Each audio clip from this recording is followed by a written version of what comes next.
Hello, hi everyone. My name is Mandar. I am from Nagpur. I've done my B in mechanical field. After that, when I was start searching a job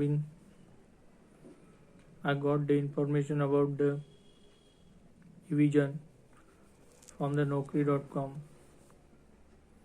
eVision is a IT recruitment and consulting company. After that, I had joined an internship program where I learned about the virtualization, CCNA, networking, cybersecurity. After the completion of the internship, I got placed in a WIPRO company with a good salary package.